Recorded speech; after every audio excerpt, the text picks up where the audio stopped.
മൗലൂദ്, ബദരീങ്ങളെ മഹത്വം പറയൽ നടത്തും. അതന്നെ ബദർ മൗലൂദ്. അതേത് മൗലൂദ് ആവാം, ബദർ മൗലൂദ് ബദരീങ്ങളെ മഹത്വം പറഞ്ഞുകൊണ്ട് അവരിങ്ങനെ ദഫടിക്കുകയാണ്. ആ സമയത്താണ് റസൂലുള്ള വന്നത്. റസൂലുള്ള വന്നപ്പോൾ ഇവിടെ മുജാഹിദ് മൗലവി ഓതിയ ഹദീസാണിത്. അത് സഹീഹുൽ ബുഖാരിയിലുള്ള ഹദീസാണ്. അത് വെച്ച് ദുർവ്യാഖ്യാനം ചെയ്തത് കൊണ്ടാണ് ഞാൻ ഇവിടെ വിശദീകരിക്കുന്നത്, വസ്തുത വിശദീകരിക്കുന്നത്. ഹദീസ് ഞാൻ പറഞ്ഞുകൊണ്ട് വിശദീകരിക്കുകയാണ്. ആ സമയത്ത് അതാ നബി സല്ലല്ലാഹു അലൈഹി വസല്ലം അവിടെ വന്നു. നബി സല്ലല്ലാഹു അലൈഹി വസല്ലം അവിടെ വന്നപ്പോൾ ആ പെൺകുട്ടികൾ പാട്ടങ്ങ് ചേഞ്ച് ചെയ്തു. റസൂലുള്ളാഹിന്റെ ആ സദസ്സിൽ വെച്ച് ബദരീങ്ങളെ മഹത്വം പറയൽ ഭൂഷണമല്ലല്ലോ. എന്തുകൊണ്ട്? ബദരീങ്ങളുടെ നേതാവ് റസൂലുള്ളാഹിയാണ്. നേതാവ് വന്നാ പിന്നെ അനുയായികളെ പറ്റിയല്ലല്ലോ പറയേണ്ടത്, റസൂലുള്ളാഹിനെ പറ്റിയല്ലേ പറയേണ്ടത്. അവര് പാട്ടങ്ങ് മാറ്റി റസൂലുള്ളാഹിനെ പറ്റി മദ്ഹ് പറയാൻ തുടങ്ങി. എന്താണ് അവർ പാടിയതെന്നറിയുമോ? വഫീനാ നബിയുൻ യഅലമു മാ ഫീ ഗദീ. ഞങ്ങളുടെ കൂട്ടത്തിൽ ഇതാ ഒരു നബിയുണ്ട്. ആ നബിയുടെ പ്രത്യേകത യഅലമു മാ ഫീ ഗദിൻ, നാളെ വരാൻ പോകുന്നത് ഇന്നെന്നെ പറയുന്ന ആളാണ്. നാളെ വരാൻ പോകുന്നത് ഇന്ന് തന്നെ അറിയുന്ന ആളാണ്. സ്വർഗത്തെ പറ്റി ഞങ്ങളോട് പറഞ്ഞത് റസൂലുള്ളാഹിയല്ലേ, നരകത്തെ പറ്റി പറഞ്ഞത് റസൂലുള്ളാഹിയല്ലേ, മഹ്ശറിനെ പറ്റി പറഞ്ഞത് റസൂലുള്ളാഹിയല്ലേ, ഖബറിനെ പറ്റി പറഞ്ഞത് റസൂലുള്ളാഹിയല്ലേ. അത് നാളെ വരാൻ പോകുന്നതല്ലേ. ഖിയാമത്ത് നാൾ വരെ ഉണ്ടാകാൻ പോകുന്നത് മുഴുവനും പറഞ്ഞത് റസൂലുള്ളാഹിയല്ലേ. അത് നാളെ വരാൻ പോകുന്നതല്ലേ. എന്ന് മാത്രമല്ല, നാളെ തൊട്ടടുത്ത് സംഭവിക്കാൻ പോകുന്ന എല്ലാ രഹസ്യങ്ങളും മിനൽ മഗീബാത്ത്, എന്തൊക്കെ രഹസ്യങ്ങളുണ്ടോ അത് മുഴുവനും റസൂലുള്ളാഹിക്ക് അല്ലാഹ് അറിയിച്ചു കൊടുത്തിട്ടുണ്ട്. അത് അടിസ്ഥാനത്തിൽ ആ കുട്ടികളങ്ങ് പാട്ടുപാടി വഫീനാ നബിയുൻ യഅലമു മാ ഫീ ഗദീ. നാളെ വരാൻ പോകുന്നത് ഇന്ന് തന്നെ അറിയുന്ന പറയുന്ന ഒരു നബി ഞങ്ങളുടെ കൂട്ടത്തിലുണ്ടെന്ന് ആ കുട്ടികൾ അങ്ങ് പാട്ടുപാടിയപ്പോ അള്ളാഹുവിന്റെ റസൂല് പറഞ്ഞ പെൺകുട്ടികളെ, ഞാൻ വന്നപ്പോ നിങ്ങൾ പാട്ട് പാടണ്ട, നിങ്ങൾ ആ പാട്ട് പാടണ്ട, അത് നിങ്ങൾ പറയണ്ട. മറിച്ച് നേരത്തെ പറഞ്ഞത് തന്നെ നിങ്ങൾ പറഞ്ഞോളൂ. ബദരീങ്ങളെ മഹത്വം പാടട്ടെ, ഞാൻ കേൾക്കട്ടെ എന്ന് അവരോട് പാട്ട് പാടാൻ, ബദരീങ്ങളെ മഹത്വം തന്നെ നിലനിർത്തി വരാൻ, ആ നേരത്തെ പാടിയ പാട്ട് ചേഞ്ച് ആക്കാതെ അത് തന്നെ പാടാൻ വേണ്ടി മുഹമ്മദുർ റസൂലുള്ളാഹ്. ഈ ഹദീസ് പിടിച്ചിട്ട് ഇവരെ മൗലവി പറയാണ്. എന്താ പറയണത്? കണ്ട, റസൂലുള്ളാഹിക്ക് മറിഞ്ഞതറിയൂല, റസൂലുള്ളാഹിക്ക് മറിഞ്ഞതറിയൂല. എന്നിട്ട് മൗലവി ഈസാ നബിന്റെ മഹത്വം പറയുന്നുണ്ട്, യേശു ക്രിസ്തുവിന്റെ കുറെ മഹത്വം പറയുന്നുണ്ട്, മൂസാ നബിന്റെ മഹത്വം പറയുന്നുണ്ട്, ബൈബിളിനെ മുമ്പിൽ വിമർശിക്കുന്നുണ്ട്. ഞാൻ പറയട്ടെ, നിങ്ങൾക്ക് ഈസാ നബിനെ ഖുർആനിൽ അറിയുമോ? സൂറത്ത് ആലു ഇമ്രാനിന്റെ 49-ാമത്തെ വചനത്തിൽ ഈസാ നബി പറഞ്ഞത് അല്ലാഹു ഖുർആൻ ഉദ്ധരിച്ചില്ലേ? വറസൂലൻ ഇലാ ബനി ഇസ്രായീൽ.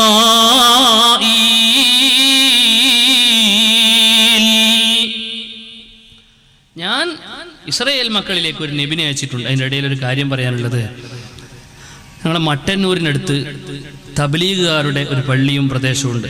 ഒരു പ്രദേശം പിടിച്ചെടുക്കാൻ പോകുന്നതിനിടയിൽ അവിടുത്തെ റേഞ്ച് ജമിയത്തുൽ മുഅല്ലിമീൻ തബ്ലീഗുകാർക്കെതിരെ ഒരു തുറന്ന മുഖാമുഖം സംഘടിപ്പിച്ചു. അങ്ങനെ ഈ വിനീതനായ ഞാൻ അവിടെ ചെന്നു, മുഖാമുഖം നടത്തി. അവർ കൂട്ടത്തോടെ ചോദിക്കാൻ വന്നു. 600-ൽ പരം തബ്ലീഗ് ജമാഅത്തിന്റെ 600-ൽ പരം പേജുള്ള ഒരു വലിയൊരു മലയാള പുസ്തകം തബ്ലീഗ് ജമാഅത്ത് ഈ അടുത്ത് പുറത്തുവിട്ടിട്ടുണ്ട്. മാത്രമല്ല 6 വാള്യം വരുന്ന ഖുർആൻ വ്യാഖ്യാനം മലയാളത്തിൽ പുറത്തിറക്കിയിട്ടുണ്ട്. അത് മുഴുവനും ഞാൻ വായിച്ചിട്ട് അതിലെ ഇസ്ലാമിക വിരുദ്ധമായ ആശയങ്ങൾ കണ്ടെത്തി അതെല്ലാം സമാഹരിച്ചുകൊണ്ട് ഞാൻ അവിടെ ഒരു പ്രഭാഷണം നടത്തിയപ്പോൾ തബ്ലീഗുകാർ കൂട്ടത്തോടെ സ്റ്റേജിൽ വന്ന് കയറി ചോദിച്ചു, സംശയം ചോദിച്ചു. അങ്ങനെ എൻ്റെ പുസ്തകം പിടിച്ചേറ്റ് കൊണ്ടുപോകാൻ ശ്രമിച്ചു. അത് കൊണ്ടുപോയി പരിശോധിച്ചു. അങ്ങനെ പരിശോധിച്ചിട്ട് ആളുകളുടെ അകമ്പടിയോടെ സ്റ്റേജിൽ തിരിച്ചു വന്നു. അങ്ങനെ എല്ലാം നടന്നൊരു ഒരു വലിയൊരു പ്രസംഗം. അത് മുഴുവൻ ഇവിടെ പറയാൻ സമയമില്ല. അതിവിടെ എത്രയാണ് പൈസ? 120 രൂപയാണ് അതിന് മാർജിൻ. 100 രൂപ കൊടുത്തിട്ട് വേണ്ടുന്ന ആളുകൾ അത് വാങ്ങണം. അതുപോലെ മൊഹീദ്ദീൻ മാല സംബന്ധമായി പയ്യന്നൂർ ടൗണിൽ അസ്ഹരിയ ക്യാമ്പസിൽ വെച്ച് പ്രഭാഷണം നടത്തിയപ്പോൾ ഒരു മൗലവി 10-25ഓളം മൊഹീദ്ദീൻ മാലയിലെ വരികളുമായി വന്ന് ഓരോ വരിയെപ്പറ്റി ഒരു 1.25 മണിക്കൂറോളം സംശയ നിവാരണം നടത്തിയ അങ്ങനെ അതിൻ്റെ പ്രസംഗവും വിവരണമൊക്കെ കൊടുക്കുന്ന ചെറിയ വേറൊരു സീഡിയും. അതുപോലെ കണ്ണൂർ സിറ്റിയിൽ ബഹുമാനപ്പെട്ട സിറ്റി മൗലാന്റെ മക്കാം വിളിക്കാൻ വേണ്ടി കയ്യേറാൻ വേണ്ടി ഒരു പറ്റം മുജാഹിദുകൾ വന്നപ്പോൾ അവിടുത്തെ പ്രവർത്തകർ സംഘടിപ്പിച്ച ഒരു ഒരു വിശദീകരണം, അടിമക്ക് അല്ലാഹു പോരെ എന്ന മേറ്ററിൽ അള്ളാഹുവിന്റെ മഹാന്മാരുടെ ഖബറുകൾ ഉയർത്തുന്നതിന്റെ ഷാഫി മദ്ഹബിന്റെ മസ്അല, അത് സംബന്ധമായ ശറഇന്റെ ദലീലുകളൊക്കെ ഉൾക്കൊള്ളിച്ച വേറൊരു CD. അതൊക്കെ എത്ര 50 റുപ്യാണ് അല്ലേ? 65 റുപ്യാണ് മാർക്കറ്റ് റേറ്റ്. അത് വേണ്ടുന്ന ആളുകൾ കച്ചവടം നടത്തുകയല്ല, മറിച്ച് അത് സുന്നത്യമായതിൻ്റെ പ്രചരണത്തിന് വേണ്ടിയാണ്. വേണ്ടുന്ന ആളുകൾ അത് വാങ്ങണമെന്ന് നമ്മളെ കുട്ടികൾ അങ്ങോട്ട് വരുന്നുണ്ട് എന്ന് പ്രത്യേകം അറിയിക്കുകയാണ്. അപ്പം ഞാൻ പറഞ്ഞു വരുന്നത്, എന്താണ് ഈ ഹദീസിൽ അല്ലാഹുവിൻ്റെ റസൂൽ അങ്ങനെ പറയേണ്ടെന്ന് പറഞ്ഞത്? ശരിക്കും അത് ചിന്തിക്കണം വിഷയം. സൂറത്ത് ആല ഇമ്രാനിന്റെ 49-ാമത്തെ വചനത്തിൽ അല്ലാഹു സുബ്ഹാനഹു വ തആല ഈസ നബി അലൈഹി സ്വലാമിന്റെ കഥ പറയുന്നുണ്ട്. വറസൂലൻ ഇലാ ബനീ ഇസ്രായീൽ, ഞാൻ എൻ്റെ ഈസ നബിനെ ഇസ്രായേൽ മക്കളിലേക്ക് അയച്ചു. ഈസ നബി അലൈഹിസ്സലാം ആ ജനതന്റെ ഇടയിൽ പോയിട്ട് പറയാൻ, ഇന്നി ജിഅ്തുകും ബിആയ, ഓ ജനങ്ങളെ വരൂ വരൂ, എല്ലാവരും ഒരുമിച്ച് കൂട്ടിയിട്ട് പറയാം, എൻ്റെ അടുത്ത് വലിയൊരു ദൃഷ്ടാന്തമുണ്ട്, എൻ്റെ അടുത്ത് വലിയൊരു ദൃഷ്ടാന്തമുണ്ട്. ഈസ നബി അലൈഹിസ്സലാം ആ ദൃഷ്ടാന്തങ്ങൾ ഇങ്ങനെ പറഞ്ഞു കൊടുക്കാൻ പോവാണ്. അത്ഭുതങ്ങൾ അവർക്ക് പറഞ്ഞു കൊടുക്കുന്നു. ഒരു അത്ഭുതം, ഇന്നി യഖ്ലുഖു ലകും മിനത്തീനി കഹൈഅത്തിത് ത്വയ്ർ, ഞാൻ മണ്ണെടുത്തിട്ട് അതൊരു പക്ഷിന്റെ കോലത്തിലേക്ക് ഉണ്ടാകും. എങ്ങനെ? അച്ചുകൊണ്ടല്ല, എൻ്റെ കൈ കൊണ്ട് ഉരുട്ടുമ്പോൾ തന്നെ അത് പക്ഷിന്റെ കോലത്തിലാകും. മണ്ണെടുത്ത് ഉരുട്ടുക, കളിമണ്ണ് ഇങ്ങനെ കുഴച്ചിട്ട് ഇങ്ങനെ ഉരുട്ടുമ്പോൾ, ഈസ നബിന്റെ കൈമന്ന് ഇങ്ങനെ ഉരുട്ടുമ്പോൾ അതൊരു പക്ഷിയെ പോലെയാവും. അതെങ്ങനെയാ സംഭവിക്കുന്നത്? അത്ഭുതം. അതിനാ അത്ഭുതം തന്നെ അജീത്തുകുമ്പിയായ, ഞാനൊരു അത്ഭുതമായിട്ടാണ് വന്നത്. അതൊരു അത്ഭുതമല്ലേ? നമ്മുടെ മംഗലാപുരം ടൗണിൽ വന്നിട്ട് ഒരാൾ മണ്ണിങ്ങനെ കുഴച്ചു, ഒരു ബക്കറ്റിൽ നിറയെ മണ്ണ് കുഴച്ചു. എന്നിട്ട് ആ മണ്ണിങ്ങനെ അയാൾ കൈ കൊണ്ട് ഇങ്ങനെ ഉരുട്ടുമ്പോൾ അയാൾ കൈ അച്ചൊന്നുമല്ല, അതിങ്ങനെ ഒരു പക്ഷിയായി വരുന്നു. ആളൊക്കെ കാശ് കൊടുക്കൂലേ മൂപ്പർക്ക്? ഇല്ലേ? ആ സിദ്ധി കണ്ട 2 റുപ്യ എന്നല്ല 5 റുപ്യ എന്തായാലും കൊടുക്കും. ഇല്ലേ? കൊടുക്കൂലേ? നിങ്ങളാരും കൊടുക്കാത്ത പോലെ ഉണ്ടല്ലോ നിങ്ങൾ ഇരുത്തം കാണുമ്പോൾ. ഒരു അത്ഭുതമല്ലേ ഇത്? മാത്രമല്ല ബഹുമാനപ്പെട്ട ഈസ നബി പറയാൻ, ഞാനതിലെ ഊതുമ്പോ അത് പക്ഷിയായതങ്ങ് പറന്നു പോകും. സുബ്ഹാനല്ലാഹ്, ഇതൊരു വല്ലാത്ത ഊത്താണല്ലോ. ഇത് റൂഹൂതുന്ന മലക്കൊന്നും അല്ലല്ലോ, ഈസ നബിയാണല്ലോ. അങ്ങനെ പക്ഷിനെ ഇങ്ങനെ പറത്തുകയാണ് ഈസ നബി. ഈസ നബി മുഅ്ജിസത്ത് കാണിക്കുകയാണ്. പോരാ, ഈസ നബി പറയുന്നു, വഅഖ്ലുഖു ലകും മിനത്തീനി കഹൈഅത്തിത് ത്വയ്രി ഫഅൻഫുഖു ഫീഹി ഫയകൂനു ത്വയ്റൻ ബിഇദ്നില്ലാഹ് വഉബ്രിഉൽ അക്മഹ വൽ അബ്റസ വഉഹീൽ മൗതാ ബിഇദ്നില്ലാഹ്. നിങ്ങളുടെ കൂട്ടത്തിൽ കുഷ്ഠരോഗവും വെള്ളപ്പാണ്ട് രോഗവും പിടിച്ച ആളുകളുണ്ടെങ്കിൽ വരി. മെഡിക്കൽ കോളേജാണോ ഞാൻ? അല്ല. ഡോക്ടറാണോ ഞാൻ? അല്ല. ഇങ്ങോട്ട് വരി, എന്റെ അടുത്ത് മുഅ്ജിസത്തുണ്ട്, ഞാൻ അത്ഭുതം കാണിക്കുകയാണ്. ഞാൻ ആ കുഷ്ഠരോഗം അങ്ങ് മാറ്റിത്തരും, വെള്ളപ്പാണ്ടിന്റെ നിറം ഞാൻ അപ്പം മാറ്റിത്തരും, ഞാൻ മാറ്റിത്തരും. പോരാ, ശവങ്ങൾ ഉണ്ടെങ്കിൽ കൊണ്ടുവരടോ, ഞാൻ ജീവിപ്പിക്കും അൽ മൗത്ത, മരിച്ചവരെ. ശവങ്ങളുണ്ടെങ്കിൽ കൊണ്ടുവരി. ആളുകൾ ശവം കൊണ്ടുവരാൻ തുടങ്ങി, രോഗികളെ കൊണ്ടുവരാൻ തുടങ്ങി, കുഷ്ഠരോഗികൾ, വെള്ളപ്പാണ്ട് രോഗികളെ കൊണ്ടുവരാൻ തുടങ്ങി, കളിമണ്ണ് കൊണ്ടുവരാൻ തുടങ്ങി, ഊതൽ തുടങ്ങി, പറപ്പിക്കൽ തുടങ്ങി ഈസ നബി അലൈഹിസ്സലാം. മാത്രമല്ല ഈസ നബി നിർത്തുന്നില്ല. നിങ്ങളെ വീട്ടിൽ മറച്ചു വെച്ചതൊക്കെ ഞാൻ ഇവിടുന്ന് പറഞ്ഞു തരാം. നിങ്ങളെ വീട്ടിലെ ബെഡിന്റെ ഉള്ളിലുള്ളത്, അളമാറിന്റെ ഉള്ളിലുള്ളത്, കടക്കന്റെ അടിയിലുള്ളത്, കട്ടിലിന്റെ അടിയിലുള്ളത്, തലയണിന്റെ അടിയിലുള്ളത് എല്ലാം നിങ്ങൾ ബാങ്കിൽ നിക്ഷേപിച്ചതൊക്കെ, നിങ്ങളുടെ വീട്ടിൽ മറച്ചു വെച്ചത് ഞാൻ ഇവിടുന്ന് പറഞ്ഞു തരാമെന്ന് സയ്യിദുനാ ഈസ അലൈഹിസ്സലാം. ഇത് വിശുദ്ധ ഖുർആനിലെ സൂറത്തു ആല ഇമ്രാനിലെ ആയത്തല്ലേ? ഇത് ഈസാ നബിനെ പറ്റി, നിങ്ങൾ ഇവിടുന്ന് യേശുക്രിസ്തു എന്ന് പറഞ്ഞ ഈസാ നബിനെ പറ്റി ഖുർആനിൽ പറഞ്ഞതല്ലേ? ഇത് ഈസ നബി മറിഞ്ഞതറിഞ്ഞോ? ഇല്ല. നിങ്ങൾ പറയേ. അപ്പൊ അള്ളാന്റെ റസൂലിന് മറിഞ്ഞതറിയൂല, ഈസാ നബിക്ക് മറിഞ്ഞതറിയുന്നാണോ? നിങ്ങൾ മതം മാറിയോ? നിങ്ങൾ പറയണത് നിങ്ങളെ മതം മാറിയോ? നിങ്ങൾ കളം മാറ്റി ചവിട്ടിയോ? പിന്നെന്താ മൗലവി അപ്പറഞ്ഞതിനർത്ഥം? അള്ളാഹു മാത്രമേ ഗൈബ് അറിയൂ എന്ന് വിശുദ്ധ ഖുർആനിൽ ചില ആയത്തുണ്ട്. അതേ സ്ഥാനത്ത് ആ ഗൈബ് അള്ളാഹു തആല അവൻ പൊരുത്തപ്പെട്ട ആളുകൾക്ക്, ഇല്ലാ മനിർതളാ മിർ റസൂൽ, അവൻ പൊരുത്തപ്പെട്ട, അവൻ തൃപ്തിപ്പെട്ട ആളുകൾക്ക്, അവന്റെ റസൂലുമാർക്ക്, ആ റസൂൽ പോലെയുള്ള ആളുകൾക്ക് അല്ലാഹു ഗൈബ് അറിയിച്ചു കൊടുക്കുമെന്നും ഖുർആനിലുണ്ട്. അപ്പൊ ആ 2 ആയത്തുകളെ എങ്ങനെയാണ് സമന്വയിപ്പിച്ച് മനസ്സിലാക്കേണ്ടത്? അത് മനസ്സിലാക്കണം, അത് തിരിയണം. വൈരുദ്ധ്യങ്ങൾ വരുമ്പോൾ വൈരുദ്ധ്യം തീർത്ത് കാര്യം ജമ്മു ചെയ്ത് സംഗ്രഹിച്ച് മനസ്സിലാക്കാനുള്ള കഴിവുണ്ടാകുന്നതിനാണ് ഇൽമുണ്ടാവുക, ആലിമാവുക എന്ന് പറയുന്നത്. ആ ക്വാളിഫിക്കേഷൻ ഇല്ല ഞാൻ പിന്നെന്ത് കിട്ടിയതെല്ലാം കോതക്ക് പാട്ട് എന്ന് പറഞ്ഞ പോലെ എന്തെങ്കിലും പറയാന്നല്ലാതെ മൗലവി ഞാൻ പഠിപ്പിച്ചാൽ ശരിക്കും കേട്ടോളൂ. എന്താ പറഞ്ഞതിനർത്ഥം? മറഞ്ഞത് ഇസ്തിഖ്ലാലൻ അറിയുന്നത് അള്ളാഹു മാത്രം. ഇസ്തിഖ്ലാൽ എന്ന് പറഞ്ഞാൽ ഒരാളും അറിയിച്ചു കൊടുക്കാതെ സ്വതന്ത്രമായി മറിഞ്ഞതറിയുന്നത് അള്ളാഹുവാണ്. അതാണ് ഖുർആനിൽ ഗൈബ് അല്ലാഹ് അറിയോ എന്ന് പറഞ്ഞതിന്റെ അർത്ഥം. ഒരുപാട് സ്ഥലത്ത് പറഞ്ഞിട്ടുണ്ട്. മറിഞ്ഞത് അള്ളാഹു അല്ലാത്തവർക്ക് സ്വതന്ത്രമായി അറിയുമെന്ന വിശ്വാസം സമൂഹത്തിൽ പ്രചരിച്ചതിനിടയിൽ ആ പ്രചാരം തിരുത്താൻ വേണ്ടിയാണ് ഖുർആനിൽ ഇത്ര ആയത്തുകൾ പറഞ്ഞത്. എന്നാൽ അള്ളാഹു അവന്റെ പ്രവാചകന്മാർക്ക് ഗൈബ് അറിയിച്ചു കൊടുക്കും, ഔലിയാക്കൾക്ക് ഗൈബ് അറിയിച്ചു കൊടുക്കും, മറഞ്ഞത് അറിയിച്ചു കൊടുക്കും. ആ അറിയിച്ചു കൊടുത്തതിന്റെ ഉദാഹരണങ്ങളാണ് ഇതൊക്കെ. ഈസാ നബിയുടെ സംഭവം വേറെ പല സംഭവങ്ങളും പല ഹദീസുകളിലും കാണാം. അതിനെതിരല്ല നേരത്തെ പറഞ്ഞ ബുഖാരിയിലെ ഹദീസ്, നിങ്ങൾ ആ പാട്ട് പാടണ്ട, നിങ്ങൾ ബദരീങ്ങളെ പാട്ടന്നെ പാടുക എന്ന് റസൂലുള്ള ബദരീങ്ങളെ മഹത്വം പറയാൻ വേണ്ടി പറഞ്ഞതാണ് സല്ലല്ലാഹു അലൈഹി വസല്ലം. ബദരീങ്ങളെ മഹത്വം പറയൂ സല്ലല്ലാഹു അലൈഹി വസല്ലം. അത് ബദരീങ്ങളെ മഹത്വപ്പെടുത്താൻ വേണ്ടി പറഞ്ഞതാണ്. അത് ബദരീങ്ങളുടെ മഹത്വം പറയാൻ വേണ്ടി അവരെ മഹത്വപ്പെടുത്തുന്നത്. ഇനി അതന്നെ പറയൂ എന്ന് അള്ളാഹുവിന്റെ റസൂൽ പറഞ്ഞതാണ്. പിന്നെ ഇവിടെ പരാമർശിച്ച മറ്റൊരു വിഷയം ശരിക്കും ശ്രദ്ധിക്കണം, നമുക്ക് വിഷയം പറയണല്ലോ, ശ്രദ്ധിക്കും. ഇവിടെ പരാമർശിച്ച മറ്റൊരു വിഷയം എന്താ? മറ്റൊരു വിഷയം അള്ളാഹുവിന്റെ റസൂലിനെ വാഴ്ത്തി പറയുന്നതിനെ പറ്റി. എന്നെ നിങ്ങൾ വാഴ്ത്താനേ പാടില്ല എന്ന് പറഞ്ഞിട്ട് അദ്ദേഹം പ്രസംഗിച്ചിട്ട് ഒരു ഹദീസ് ഓതി. ആ ഹദീസ് മൂപ്പർക്കെതിരാ. എങ്ങനെ? യഹൂദി നസ്രാനികൾ ഈസ നബി അലൈഹി ഇസ്ലാമിനെ വാഴ്ത്തിയതുപോലെ നിങ്ങൾ എന്നെ വാഴ്ത്താൻ പാടില്ല എന്ന് ബുഖാരിയിൽ ഒരു ഹദീസ്. അതിന്റെ അർത്ഥം എന്താ? റസൂലുള്ളാഹിനെ വാഴ്ത്തരുതെന്ന് അല്ല. നസ്രാനികൾ നസാറ ഈസാ നബിനെ വാഴ്ത്തിയതുപോലെ വാഴ്ത്തരുതെന്ന് പറഞ്ഞാൽ നസാറ ഈസാ നബിനെ എങ്ങനെയാ വാഴ്ത്തിയത്? ഈസാ നബി അള്ളാഹിന്റെ മോനാണ് എന്ന് പറഞ്ഞു, ഈസാ നബി ദൈവമാണെന്ന് പറഞ്ഞു. അങ്ങനെ നിങ്ങൾ എന്നെ പറ്റി പറയരുത് എന്നാണ് ആ പറഞ്ഞതിനർത്ഥം. മറിച്ച് അള്ളാഹിന്റെ റസൂലിന്റെ മദ്ഹ് പറഞ്ഞൂടെ? റസൂലുള്ളാഹിനെ മുഅ്മിനീങ്ങൾക്ക് വാഴ്ത്തിക്കൂടെ?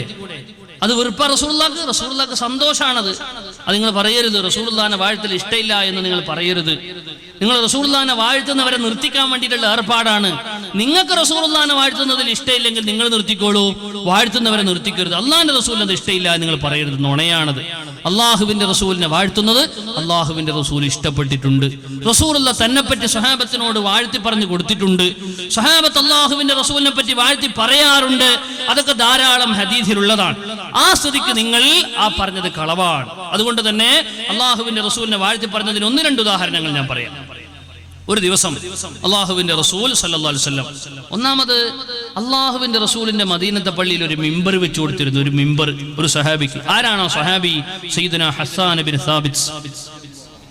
നിങ്ങൾ പറയുറക്കെ, സയ്യിദുനാ ഹസ്സാൻ ഇബ്നു സാബിത്ത്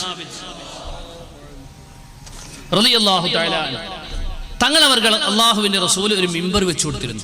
എന്തിനാണെന്നറിയോ? ഹസ്സാൻ ഇബ്നു സാബിത്തിന് പാട്ട് പാടാൻ. ഹസ്സാൻ ഇബ്നു സാബിത്തിന് പാട്ട് പാടാൻ വേണ്ടി അള്ളാഹുവിന്റെ റസൂൽ മദീനത്തെ പള്ളിയിൽ ഒരു മിമ്പർ വെച്ചു കൊടുത്തിരുന്നു. ഇമാം മുസ്ലിം സഹീഹ് മുസ്ലിമിൽ വളരെ വിശദമായി പറയുന്നുണ്ട്. ഹസ്സാൻ ഇബ്നു സാബിത്ത് സ്വഹാബത്തിന്റെ കൂട്ടത്തിൽ നല്ല കവിയാണ്, നല്ല നിമിഷ കവിയാണ്. അറബികളാണല്ലോ ഏറ്റവും സാഹിത്യകാരന്മാരായ അറബികളുടെ ഇടയിലേക്കാണല്ലോ ഖുർആൻ ഇറങ്ങിയിട്ടുള്ളത്. ആ സാഹിത്യത്തിന്റെ ഏറ്റവും ഉച്ചിയിൽ നിൽക്കുന്നതാണ് അറബി കവിതകൾ. ആ അറബി കവിതകളുടെ കൂട്ടത്തിൽ ഏറ്റവും നല്ല കവിയായിരുന്നു ഹസ്സാൻ ഇബ്നു സാബിത്ത് റളിയല്ലാഹു അൻഹു സ്വഹാബത്തിന്റെ കൂട്ടത്തിൽ. റസൂലുള്ളാഹിന്റെ ശത്രുക്കൾ ഇങ്ങനെ ആക്ഷേപിച്ച് ഒരു വരി കവിതകൾ കൊണ്ട് ഒരു മനുഷ്യനെ ഇടിച്ചു താഴ്ത്താനൊക്കെ കഴിയും. ഒരു വരി കവിത കൊണ്ട്, അരവരി കവിത കൊണ്ട് ഒരു മനുഷ്യൻ ആകാശത്തോളം ഉയർത്താനും കഴിയും. കവിതക്ക് അത്ര വലിയ ശക്തിയുണ്ട്, പ്രത്യേകിച്ച് സാഹിത്യ കവിതകൾ. അങ്ങനെ കവിത കൊണ്ട് റസൂലുള്ളാഹിനെ ഇകഴ്ത്തുമ്പോൾ മറുപടി പറയാനായ ഒരു സഹാബി അല്ലാഹുവിന്റെ റസൂൽ വെച്ചു. അത് സയ്യിദുനാ ഹസ്സാൻ ഇബ്നു സാബിത്ത് റളിയല്ലാഹു അൻഹു. ആ സഹാബിക്ക് പാട്ട് പാടാൻ മദീനത്തെ പള്ളിയിൽ ഒരു മിമ്പർ.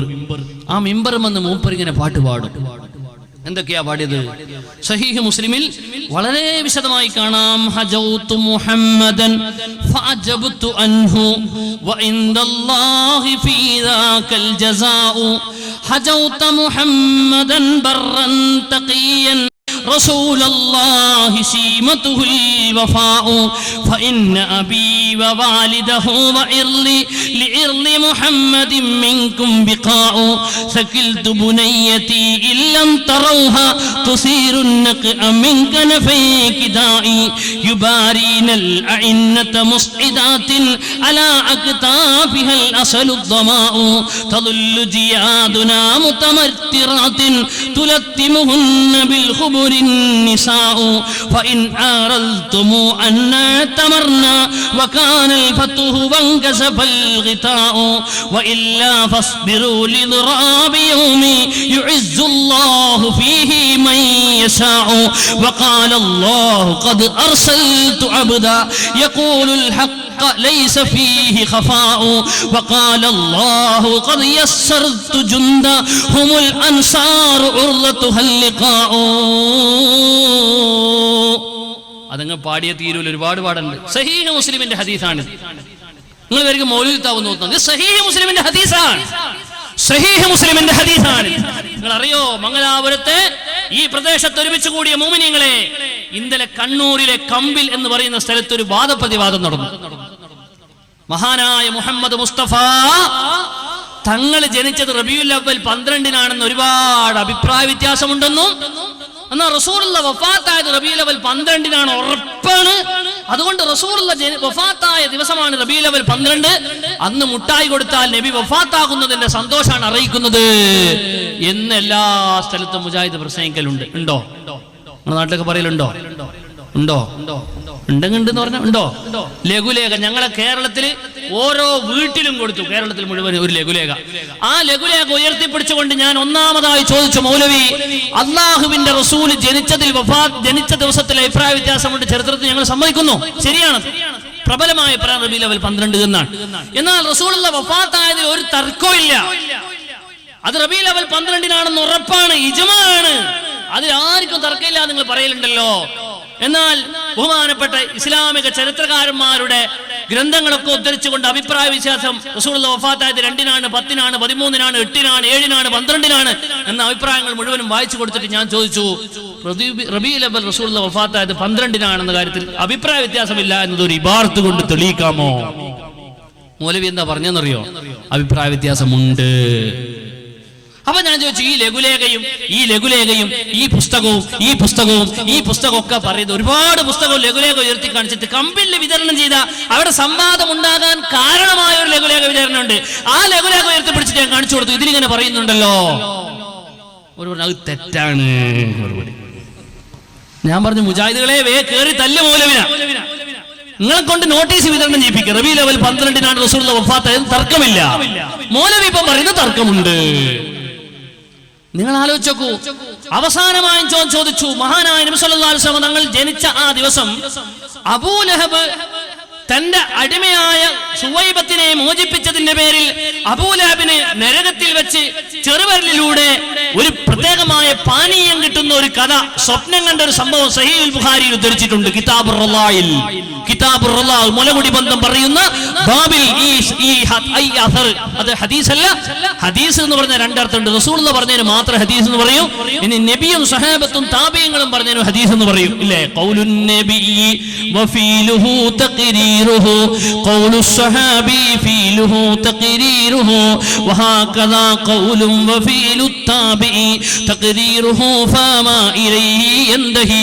നബിയും സഹാബത്തും താബിഈങ്ങളും പറഞ്ഞതും പ്രവർത്തിച്ചതും മൗനാനുവാദം കൊടുത്തതിലും ഹദീസ് എന്ന് പറയും. ആ അടിസ്ഥാനത്തിലാണ് ബുഖാരി അടക്കമുള്ള ഹദീസിന്റെ കിതാബുകളിൽ റസൂലുള്ള പറയാത്തതുമുണ്ട്, സഹാബികളുടെ സംഭവങ്ങളുണ്ട്, താബീങ്ങളുടെ സംഭവങ്ങളൊക്കെ കടന്നു വന്നത് അത് ഹദീസാണെന്ന വിശാലാർത്ഥത്തിലാണ്. ആ അർത്ഥത്തിൽ ബുഖാരിയിൽ ഈ സംഭവം ഉദ്ധരിച്ചിട്ടുണ്ട്, ബുഖാരിയിലുള്ളതാണ്. പക്ഷെ നിങ്ങളുടെ പുസ്തകത്തിൽ പറയുന്നു ബുഖാരിയിലുണ്ട് എന്ന് ഈ പറയുന്ന കഥ അത് കള്ളക്കഥയാണ്, അത് ഉമ്മാക്കി കഥയാണ് എന്ന് പല പുസ്തകത്തിലും. ഉമ്മാക്കി കഥ, വാലും തലയുമില്ലാത്ത കഥ, കള്ളക്കഥയാണ് എന്ന് പറഞ്ഞു. ബുഖാരിയിലെ കള്ളക്കഥയാണ്. ഞാൻ ഉയർത്തിപ്പിടിച്ചിട്ട് പറഞ്ഞു, ഇതാ ബുഖാരി, നിങ്ങൾ ഉമ്മാക്കി കഥയാണെന്ന് ഇതാ നിങ്ങളുടെ പുസ്തകത്തിൽ എഴുതിയിട്ടുണ്ട്, കള്ളക്കഥയാണ്. ബുഖാരിയിലുണ്ട്. നിങ്ങൾ പറയുന്നു കഥ കള്ളക്കഥയാണ്, ബുഖാരിയിലുണ്ട്. ബുഖാരിയിൽ കള്ളക്കഥ ഉണ്ടാകുമോ? മൂപ്പർ പറഞ്ഞു ബുഖാരിയിൽ അങ്ങനെ ഇല്ല. ലാസ്റ്റത്തെ ചോദ്യം ബുഖാരിയിൽ ഇല്ല എന്ന് മൂപ്പർ ഉത്തരം പറഞ്ഞപ്പോ ഉടനെ ഞാൻ ബുഖാരി ഉയർത്തിപ്പിടിച്ചാൽ നോക്കും, കുഴപ്പമായി അവിടെ മൗലവിമാർ ആളുകളെ തട്ടിക്കൊണ്ടുപോയി രക്ഷപ്പെടുത്താ ചെയ്തത്. ഇൻഷാ അല്ലാഹ് നിങ്ങൾ കേസിട്ട് ഇറങ്ങും, ഇന്നലെയാണ് നടന്നിട്ടുള്ളത്. നിങ്ങൾ ആലോചിച്ച് നോക്കൂ, സഹീഹുൽ ബുഖാരിന്റെ മേൽ കള്ളം പറയാൻ യാതൊരു മടിയുമില്ല, മുമ്പിൽ നിന്നിട്ട് സഹീഹുൽ ബുഖാരിന്റെ പേരിൽ. അത് തന്നെയാണ് ഇത് സഹീഹ് മുസ്ലിമിനാണ്. ഹസ്സാൻ ഇബ്നു സാബിത്ത് റളിയല്ലാഹു അൻഹു അഷ്റഫുൽ ഖൽഖ് സല്ലല്ലാഹു അലൈഹി വസല്ലം തങ്ങളെ വാഴ്ത്തി പറഞ്ഞ സംഭവങ്ങൾ. ആ ഹസ്സാൻ ഇബ്നു സാബിത്തിനെ വാഴ്ത്താൻ വേണ്ടി റസൂലുള്ളാഹിനെ പറ്റി മദ്ഹ് പറയാൻ മദീനത്തെ പള്ളിയിൽ ഒരു മിമ്പർ അല്ലാഹുവിന്റെ റസൂൽ അനുവദിച്ചു കൊടുത്തിട്ടുണ്ട്. ആ ഹദീസിൽ ബഹുമാനപ്പെട്ട ഹസ്സാൻ ഇബ്നു സാബിത്ത് ചാടിയ കവിതകൾ എന്തൊക്കെയാ പാടിയത്? വഅജ്മല മിൻക ലം തലിദിൻ നിസാ വഅജ്മല മിൻക ലം തറഖത്തു ഐനി വഅഹ്സന മിൻക ലം തലിദിൻ നിസാ. നബിയേ, നിങ്ങളെക്കാളും ചൊങ്കുള്ള ഒരു കുട്ടിനെ ഒരു ഉമ്മയും പെറ്റിട്ടില്ല നബിയേ. നിങ്ങളെക്കാളും സൗന്ദര്യമുള്ള ഒരു വസ്തുവിനെ ഞാൻ എന്റെ കണ്ണുകൊണ്ട് കണ്ടിട്ടില്ല നബിയെ. റസൂലുള്ളാഹിനെ ഇരുത്തിയിട്ടാ പാടുന്നത്. മാത്രമല്ല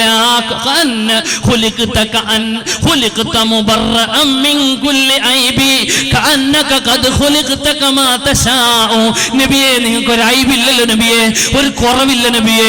എവിടെയും ഏത് മനുഷ്യനും ഒരു കുറവുണ്ടാകുമെന്നത് ഉറപ്പാണ്. നിങ്ങൾക്കൊരു ഐബില്ലല്ലോ നബിയെ.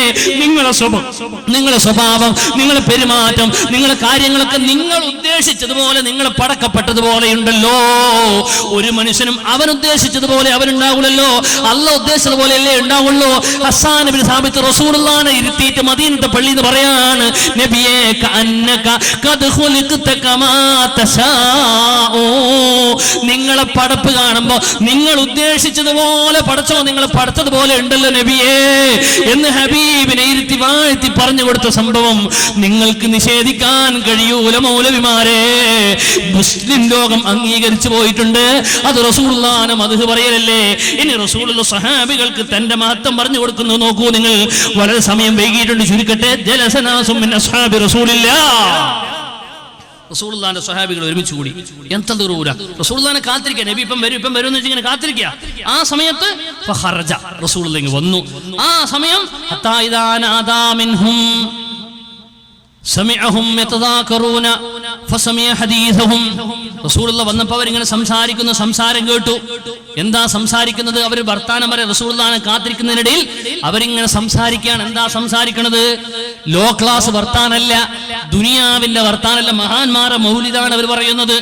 ഫഖാല ബഅ്ലുഹും, അതിലൊരാൾ പറഞ്ഞു, അജബൽ ലില്ലാഹ് ഇന്നല്ലാഹ അസ്സ വജല്ല ഇത്തഖദ മിൻ ഖൽഖിഹി ഖലീലൻ ഇത്തഖദ ഇബ്രാഹീമ ഖലീലാ. അള്ളാന്റെ ഒരു സൃഷ്ടിയായ ഇബ്രാഹിം നബിനെ പടച്ചവൻ സ്വന്തം ഖലീലാക്കി. ഖലീൽ എന്ന് പറഞ്ഞ ചങ്ങാതിയ. അള്ളാന്റെ ഒരു സൃഷ്ടിനെ ഖലീലാക്കി. വല്ലാത്ത ഭാഗ്യാണല്ലോ ഇബ്രാഹിം നബിക്ക് കിട്ടിയത്, വല്ലാത്തൊരു അത്ഭുതം. ഇബ്രാഹിം നബിന്റെ മദ്ഹ് പറയാ. അപ്പം വേറൊരാൾ മറ്റൊരാൾ പറഞ്ഞു,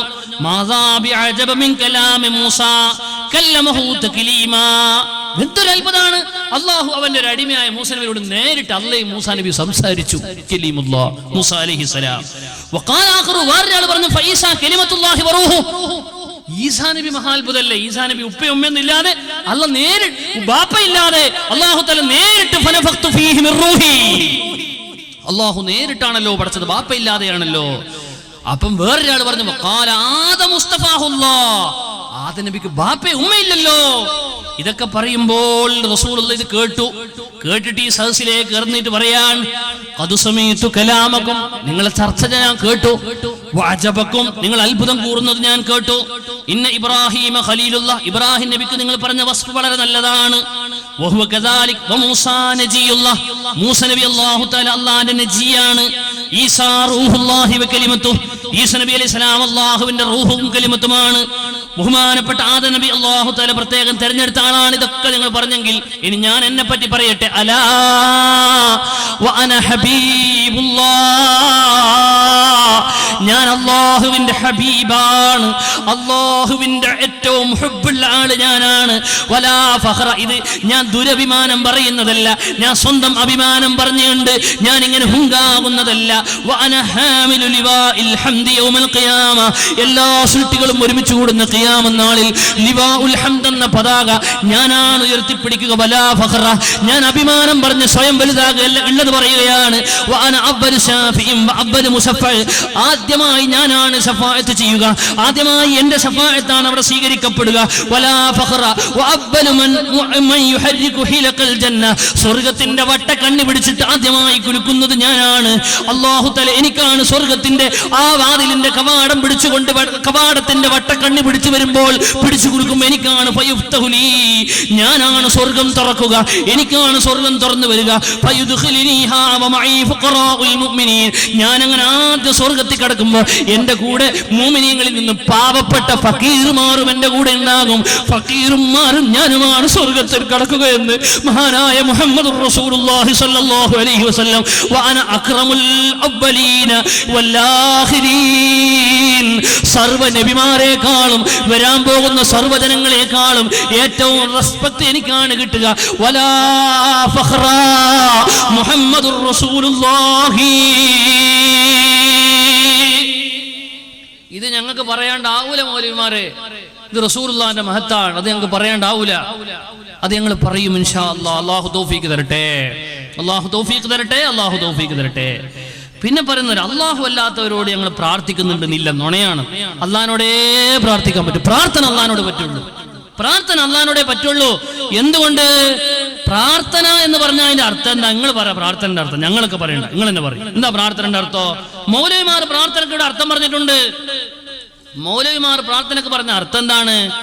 പ്രാർത്ഥന എന്ന് പറഞ്ഞാൽ അടിമയായ മനുഷ്യൻ ഉടമയായ അള്ളാഹുവിനോട് ചോദിക്കുന്നതിനാണ് പ്രാർത്ഥന എന്ന് പറയാം. ചോദിച്ചോളൂ. അടിമയായ മനുഷ്യൻ ഉടമയായ അള്ളാഹുവിനോട് ചോദിക്കുന്നതിനാണ് പ്രാർത്ഥന എന്ന് പറയാം.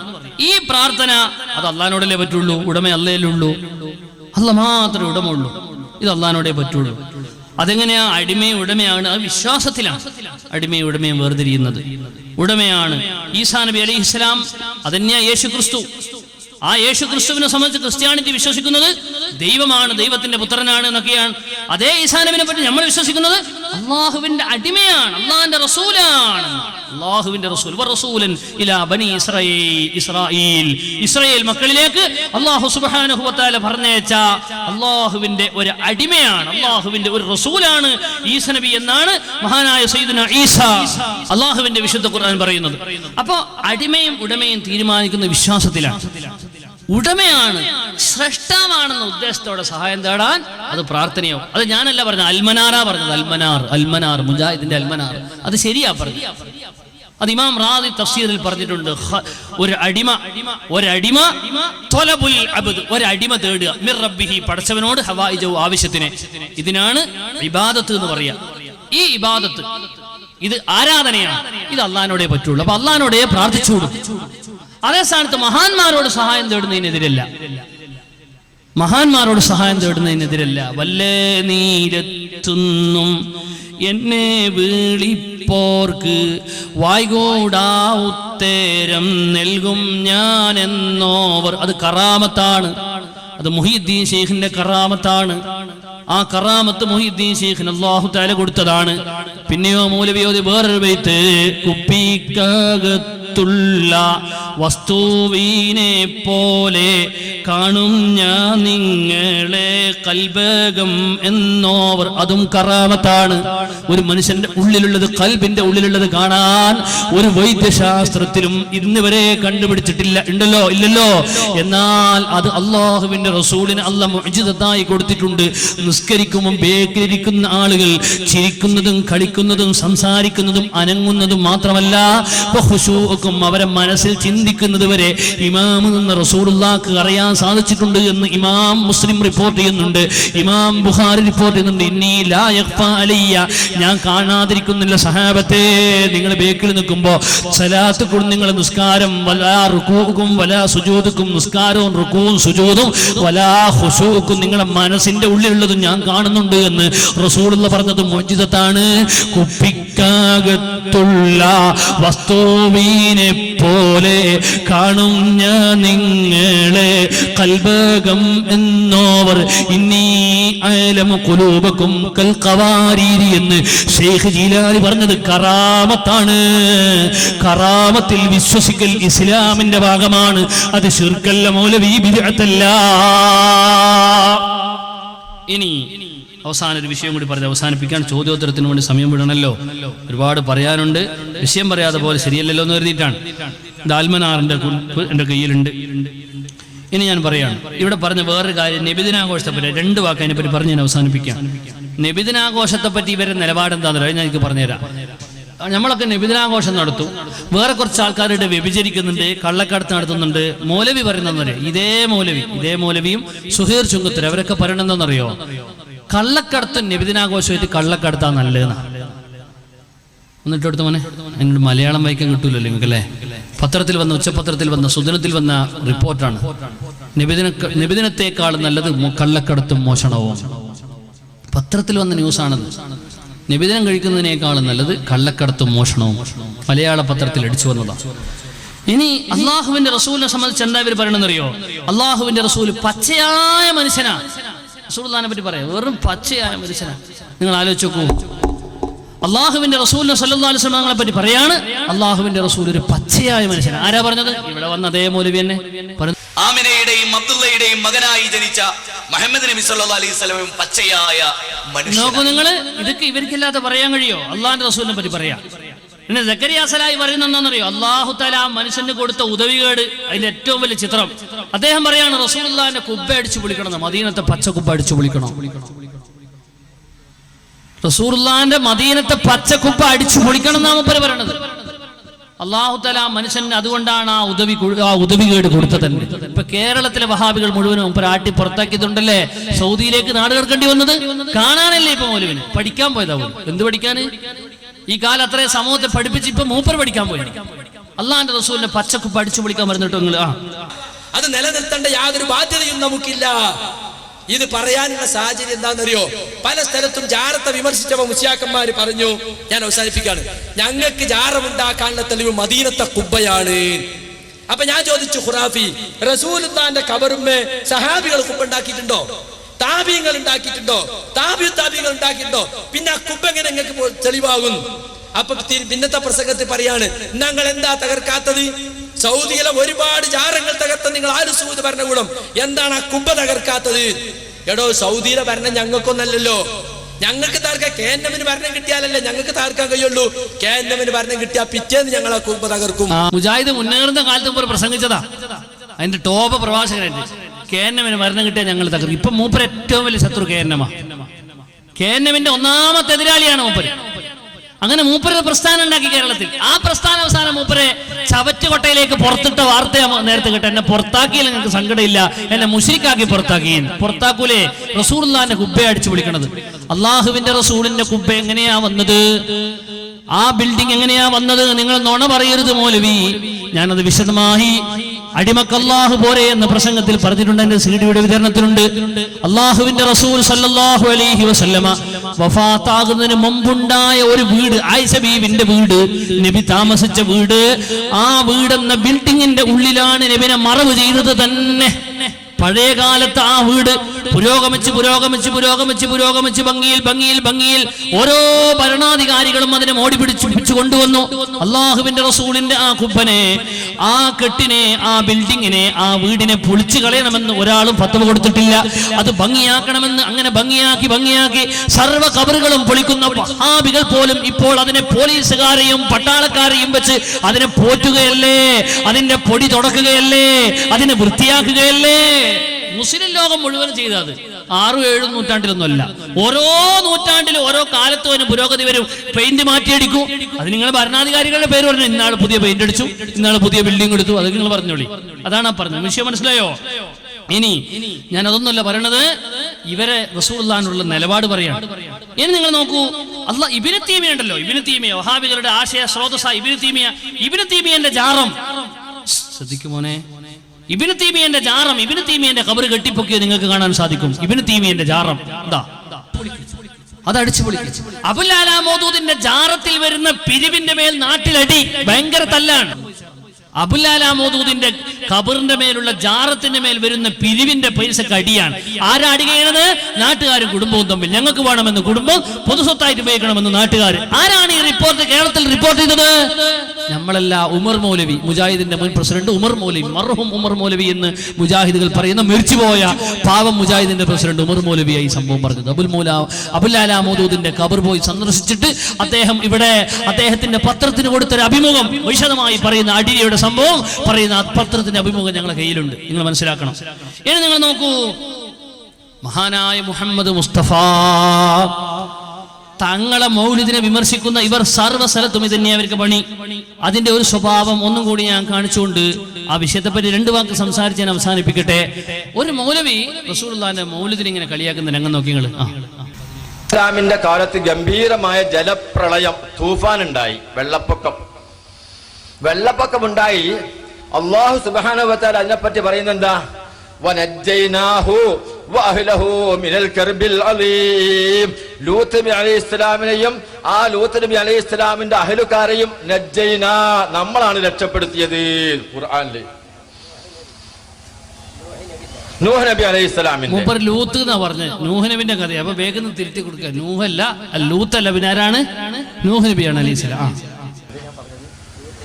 ലൂത്ത് നബി അല്ലട്ടോ, നൂഹ് നബി അല്ല, ലൂത്ത് നബി അലൈഹിസ്സലാമിന്റെ കാലത്ത് ആ തൂഫാൻ ഉണ്ടായത്. അങ്ങനെ തന്നെ ലൂത്ത് നബി അലൈഹിസ്സലാമിന്റെ കാലത്ത് ആ തൂഫാൻ ഉണ്ടായത്. പടച്ചോൻ ഖുർആനിൽ പറയുക നജ്ജൈനാഹു, ലൂത്ത് നബി അലൈഹിസ്സലാമിനെ നമ്മളാണ് രക്ഷിച്ചത്. വഅഹ്ലഹു, അദ്ദേഹത്തിന്റെ അഹ്ലുകാരെ നമ്മളാണ് രക്ഷിച്ചത് എന്ന് പടച്ചോൻ പറയാം.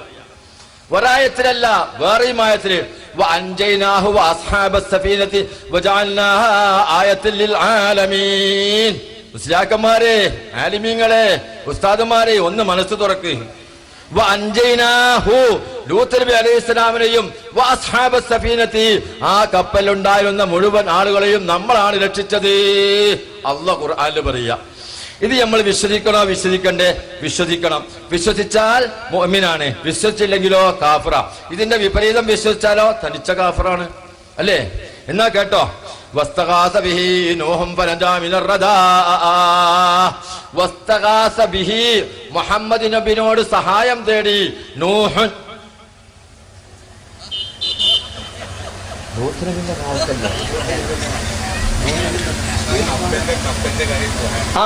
സോറി, അദ്ദേഹം പറഞ്ഞ പോലെ തന്നെ എന്റെ അടുത്ത് ധാരണപ്പിഴവ് വന്നതാ കേട്ടോ.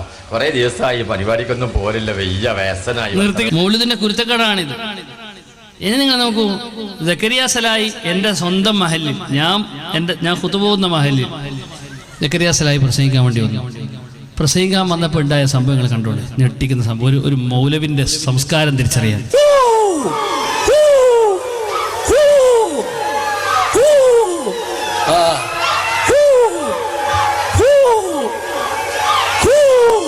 സക്കരിയ സലായിയാണിത്. ബേഗിലതാ ചെറുപ്പറമ്പ് ബോർഡ്, അവരെ പള്ളി പരിസരത്ത് നിന്ന് പ്രസംഗിക്കാം. കൂക്കു, എത്ര നേരാ കൂക്കണത്, ആളുകൾ ഇങ്ങനെ കൂക്കുക.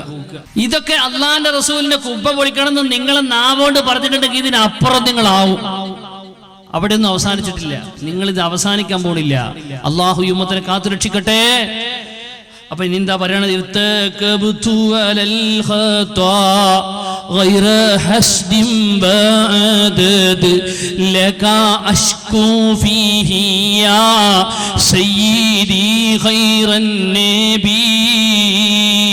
നബിയേ, ഞാൻ ഒരുപാട് തെറ്റ് ചെയ്തു പോയിട്ടുണ്ട് നബിയേ.